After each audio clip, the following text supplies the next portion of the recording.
My name is Christine Arach Ross, and I come from southern Sudan, which is a country in the continent of Africa, in the northeastern part of Africa. And Sudan is a new country, as you probably all know. We got our independence and separation from the North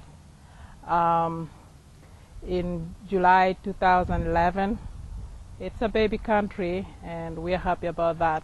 I am an Acholi by tribe, and Acholi is a tribe found in eastern Equatoria, which is one of the 10 states of South Sudan. And the Acholi, they come from the Magui County, and the Magui County is way south of South Sudan. The Acholi are a tribe that is composed of 7 clans, and their main activity is agriculture, and their land is very fertile, one of the fertile place. And they grow cash crops like sesame or simsim. We call it simsim. They grow millet. They grow sorghum. They have now, after the war, adapted to grow cassava. They use those, sometimes export those. They keep cattle. They keep animals, but not in large quantity, because if they, these crops, the country eats up the crops, and the crops means a lot to them. So they prefer to keep just a few animals like cows, goats, and sheep are the main thing that they, more than cows, they like goats and sheep. Agriculturalists, they don't eat a lot of meat. They're kind of vegetarian by lack of, they like to eat what we call the leaves of the black-eyed peas, and that's the main thing. And they like okra.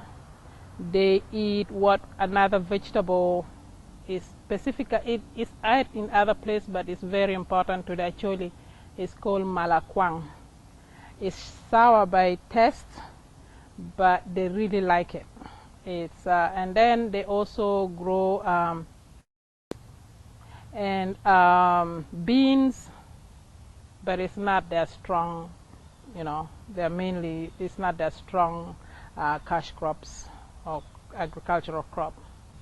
The Acholis put on regular clothes, but not pants and trousers, as they call them. They like putting on dress for a woman to be like, the women don't put on trousers, excuse me.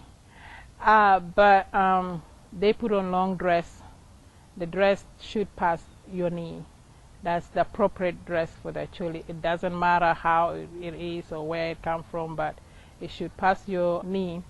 And the men, they put on trousers, but because of the weather, it's just like summer, and summer here, people like putting on shorts, so a lot of our people like putting on shorts and just regular shirts. Actually lives in a grass thatch hut. The house is made out of, the roof is out of grass. Walls are made out of mud and reeds or small branches. They put them and then smeared it up with mud, and and it is pretty neat a house, because you don't need air condition in that kind of heat.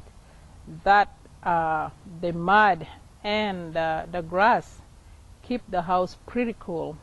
It's cool inside, and when you're inside, you don't feel the heat. So it is a pretty good technique that they developed there.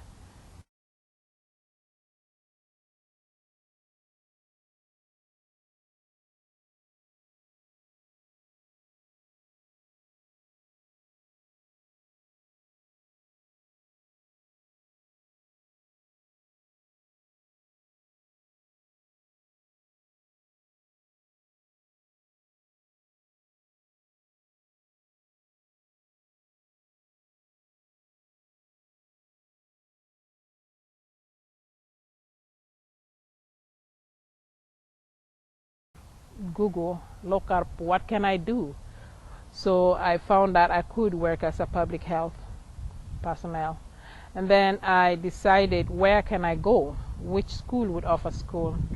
So there was University of Minnesota, and I just wanted to, another change because I've already been in Minnesota. I wanted a change. So when I applied to University of Nebraska Medical Center, I was accepted. So then that's how I moved to Omaha. I think that I particularly liked what I've seen happening with the refugees here in Omaha is the opportunity to empower the refugee leaders. And it did empower me even after being here more than 5 years, almost 10 years. And I was just empowered by that program, which is the Refugee Leadership Academy. And because of the academy, I have learned, and it has given me power to do stuff. Like I can now feel free to pick up a phone and call my senator, pick up a phone and call, and I say this, I can now feel like I have a voice. But before that, I didn't know that that was something I, as a refugee or a refugee background, even if I'm now a citizen, can do, because nobody told me that you can do that. We encourage more support for this program because it's empowering the refugee leaders and giving them the power that they can help their people, and they can show their people that it's all right, you can do this, and if you need help, this is phone number, call this phone number, and you get help on the other end. It's a neat little city. Maybe it's not little, but I'm comparing it to Minneapolis and St. Paul, the Twin Cities. I think it's a good place. It's really good, and I like it because I come from, as I said before, I come from agricultural background, and being here, seeing from the time when they plant the corn to the time they harvest it, it puts me back home. It kind of like connects me to home.